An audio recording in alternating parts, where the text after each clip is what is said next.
Since Liam Gallagher and John Squire released their self-titled debut album, quite a few people have left comments on my channel asking me if I was going to do a review. For the British indie scene, this is a really important album, so I didn't want to rush out a review before I'd had time to really sit and listen to the album properly from start to finish over time.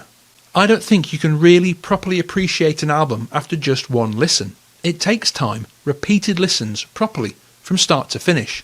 And, of course, you certainly can't get a proper idea of what an album's about by listening to a couple of 30-second snippets and then going and just slating it on Twitter. So I took my time with it, and I also went to see it live at City Hall in Newcastle. And now at last, here's what I reckon. Newcastle, let's fucking do it! Where some of the songs on the album kind of fade out, live we got extended outros and longer solos. I had also been hoping we might have got to hear the first song that Liam and Squire collaborated on, a song called Love Me and Leave Me by Squire's band in the 90s, the Seahorses, but unfortunately that didn't happen this time round. But having listened very thoroughly to the album and also having seen the entire thing performed live, it really struck me how much the sound of this album is a massive departure for Liam.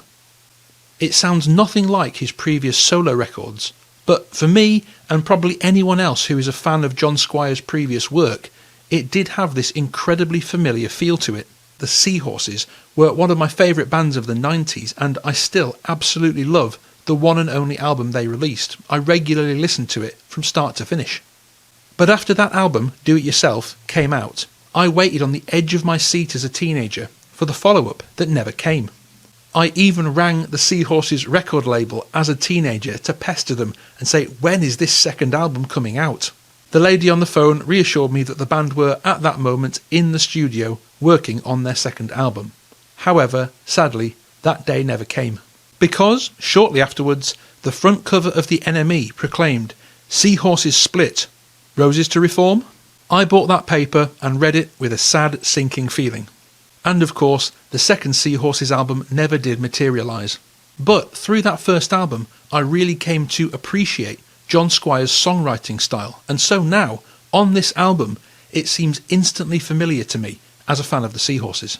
And the demos that they were recording in the studio at that time did actually get released via bootleg.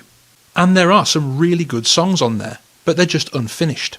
Now, I know this is a massive long shot, but I would love it if Liam and Squire did actually end up revisiting one or two of those tracks from the aborted second Seahorses album, because some of those tunes are fantastic.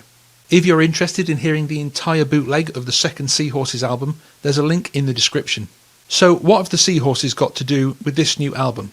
Well, because on some level, this explains why this album has divided the room a little bit. It might sound really unfamiliar to Liam Gallagher fans who don't know John's work quite as well. But for some people, like myself, who know most of John Squire's work really well, it kind of felt like the long-lost follow-up to the Seahorses album that never came. It has an incredibly familiar feel to it, and for those of us who like Squire's stuff, it was pretty easy to access it instantly. Being a fan of John's stuff, I am a bit biased, but I genuinely think that this album is destined to go down as a classic. Because I already know so much of John Squire's stuff, I was able to click with it very, very fast. It's very much in his language, so if you're new to it, give it a bit of time. And even though I would love to hear some of those old aborted Seahorses songs fixed up and re-recorded, it's also cool to hear a whole batch of songs by John, which were apparently all written in 2022 and 23. So this really is a bang-up-to-date batch of brand new material. And this record just feels different to Liam Gallagher's previous solo outings. It really has got a certain indefinable something about it that they don't have. And as I've kind of thought about it, I think the reason is that this album was not written by a professional songwriting team. This was written by one bloke who was doing it simply for the art of it, simply for the love of it. You can tell these songs were not written with some business strategy or corporate formula in mind. Somehow this album feels a little more real and a little more valid. It just feels like it's been written naturally and organically, not with boardroom specifications in mind. The album feels like Liam and John going back to basics, and I think that's a theme that runs through the entire thing. Liam and Squire's album came out on March the 1st, 2024, and went straight to number 1 in the UK albums charts. The UK singles charts at the moment are still a disappointing slew of wall-to-wall poppy shit, but the UK album charts are incredibly promising this year so far. York indie legends Shed 7 were number 1 on the 12th of January. 2 weeks later, American rock band Green Day were number 1 on the 26th. The next week it was James Arthur with Bittersweet Love. And while some might say that album was not strictly indie rock and roll or anything like that, it was pretty guitar driven and contained some good songs. The next week, the 9th of February, it was Last Dinner Party, an indie band from London.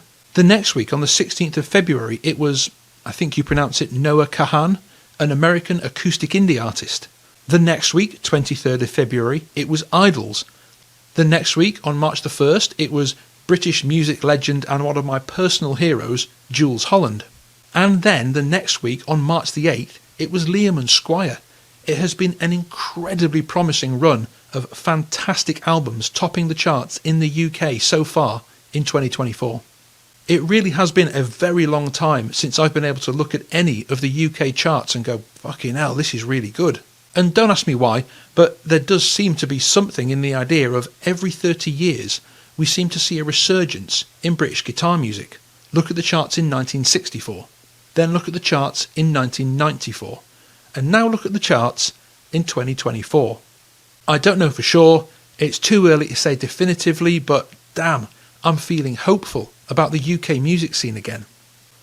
So now let's talk about the album. The first thing to really grab me about it is that Squire definitely has a new signature guitar sound. I'm not sure how he's getting his new guitar tone, but it sounds to me like he's pushing a valve amp on a gentle crunch right up to its limits volume-wise, and then also in post pushing the track itself right up into the red in a compressor or on the desk to create a kind of warm peaking effect. Of course, I have no idea if that's what he actually is doing, but that's my best guess. According to Guitarist magazine, he's using a Kemper when he's playing live, but in the studio it was primarily just his red Strat and a selection of classic amps. So hopefully we'll find out a bit more about gear in future interviews. Squire has also significantly toned down the flashiness of his playing. On his two 90s albums, Second Coming and Do It Yourself, there were some incredibly fast technical lead guitar moments, and several of the most difficult guitar solos to have come out of the UK scene in the 90s. But this album isn't just John Squire, it's Liam Gallagher as well, so what I think he's chosen to do is to strike a middle ground between that very, very virtuosic playing that you got in the Roses and Seahorses and the really quite simple melodic stuff you got in Oasis. Liam and Squire are going to be pulling in a massive fan base from both the Oasis camp and the Stone Roses camp, so I believe his slightly more spacious style is down to that, trying to play in a musical language that both camps can get on board with. And he confirmed that this kind of toning down of the high-speed noodling was intentional in Guitarist magazine, where he said, "I wish I hadn't overdone the guitar on that second album. I've tried to keep it out of the way of the vocal. This is a better performance than the other records, and it should be, given the amount of years I've been playing."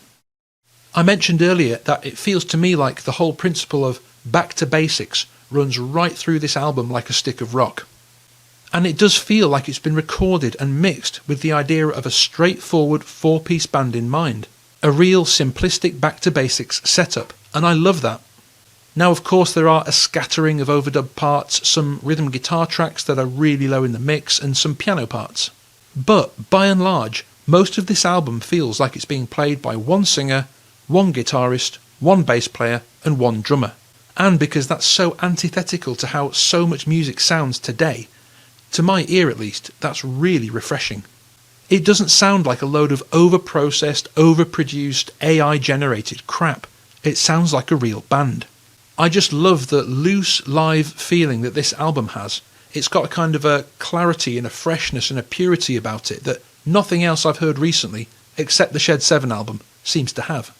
And adding to that natural, free, live feel is the fact that there is now far less excessive perfectionism in John Squire's playing. He's actually allowed a few slight timing slips or tuning clangs to stay in the mix. And once again, I actually prefer that, and I think that might be a little glimpse into something we will hopefully see in the next musical wave. Bands that sound like bands again. Back to basics. But now let's talk about something in the album that's divided opinion probably more than anything else. The cover art. The music itself aside, the cover has really come in for some stick amongst fans. And I admit that when it came out, I was not particularly impressed. My initial reaction was that it looked rubbish and lazy and didn't really work. But, as with the whole album, I decided not to rush to judgment on it. And as I thought about it, I realised this is the artwork of John Squire we're talking about here. Someone who for decades has made a living as a full-time artist. This has not been thrown together without any thought. There is a meaning to it. So what is it? The first thing I noticed about the cover is that it's put together in this kind of garish pop art style, with every song presented as a product. And they're being presented in a way we're used to seeing cheap products as well, in the same style as you might see in a display advertising buy one get one free deals in your local Tesco. I wonder if that's partly why so many people thought it was tacky when it first came out. It was intentionally supposed to look that way. I also wonder if, having every song represented by an image that you would associate with a supermarket board, if John Squire is actually commenting on music in the streaming era. Today, songs into which a great deal of thought, time and money have been poured are available for free to stream online. I reckon this could be a comment on how music in the streaming era is just so throwaway and deprived of all value. In fact, I think there's quite a lot on the album talking about the devaluing of music. And I also feel that the cover art does connect to one of the songs on the album in particular. Track 9, I'm So Bored. If you look at the lyrics to I'm So Bored, you can see it reads like the thought process of someone flicking through Instagram or some other social. It's as if the person is just consuming an endless stream of content online and actually seeming to like and appreciate pretty much none of it. All of it has become cheapened, worthless and incredibly boring. Just listen to these lyrics and imagine it's someone watching shows, listening to songs, consuming articles and flicking through a social on their phone. I'm so bored with this program. I'm so bored with this song. Bored in the morning. Bored all day. I'm so bored all night long. I'm so bored when you talk to me. I'm so bored with your news. Bored with your jacket. Bored with your boots. I'm so bored with your kids. I've got to get out. Bored with the buses. Bored with the strike. Bored with the husbands and bored with the wives. I can't be satisfied no matter where I run. I don't live here anymore. I live in my thoughts. I'm so bored. I've got to get out. It does kind of line up, doesn't it? It sounds like it's written from the perspective of a phone zombie, someone who, even when they're out of the house, is still looking at their phone and flicking through content. I do actually feel like this genuinely could be a concept album, but it's not been out long enough for me to come up with any kind of actual interpretation just yet. However, I do feel that there is at least some kind of mini-story here at the end. In song 7, Make It Up As You Go Along, we literally get a reference to streaming. Then by song 9, we have someone who just lives on their phone, realising I've got to get out. And then the album finishes with someone actually getting out, Mother Nature's song. They get away from the screens and get back out into nature, where the real content, the real music, actually is. In that final song, John talks about walking away from the constant stream of content and getting back out into nature, where we find him going down to the river. And this song kind of functions as the happy conclusion to the story of the album. And in an interesting contrast, he leaves the streams behind and goes back to the river. He gets back to basics, out into nature, without a screen pumping content into his eyes and ears. And having left all that overstimulation behind, he gets back out where the real music is, Mother Nature's song. And also, while I don't have any specific Beatles interpretation together yet, there is also the fairly interesting matter of the song Mars to Liverpool. That song about Liverpool also contains a direct Beatles quote from the White Album song Dear Prudence. The sun is up, the sky is blue. And the last song on the album, which we've already looked at, Mother Nature's Song, is another Beatles reference from the same album. Because Mother Nature's Song is just Mother Nature's Sun with one letter added. And I reckon that's probably not all. I think there are more Beatles references in there that I haven't quite caught yet. A great example being the riff in I'm So Bored, which sounds like it evolved out of the riff from Paperback Writer. Let me know in the comments below if you've noticed any other Beatles references in the album, particularly any from that psychedelic White Album era. So I wonder if that theme of getting back to basics is talking about putting a bit of distance between ourselves and the digital world. I wonder if the lyrics are talking about getting away from the constant onslaught of never-ending content and getting back to where we belong. If so, that would fit, because the musical style of the album also matches up with that theme. I could be wrong, but that's how I see the meaning behind the cover and the themes of this album. It's a comment on the instant gratification, zero attention span direction in which culture has moved. And, ironically, that does seem to line up with exactly how the album was received.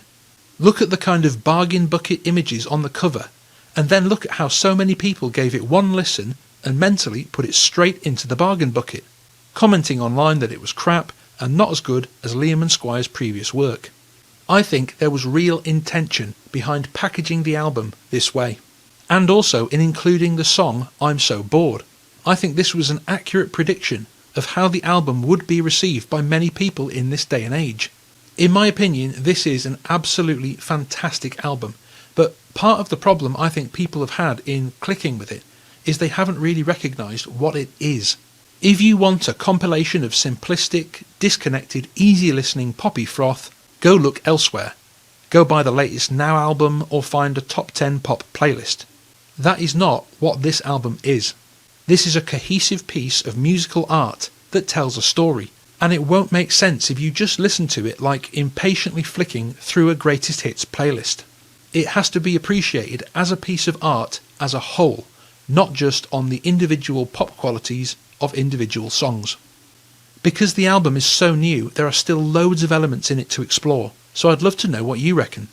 Liam and Squire have said they put a lot of effort and thought into the track sequencing, so this could be some kind of concept album. I'm not 100% sure, but it could be. And in fact, the same could be said of Shed 7's album as well, which I swear is a concept album of some sort. Although, once again, it's just not been out long enough for me to put together an interpretation. Nonetheless, however, we seem to be living right now in a time when British indie artists are making some pretty serious musical and artistic stuff. Very exciting times, indeed. Let me know what you reckon in the comments below. Thank you for watching, and as always, I'll see you next time.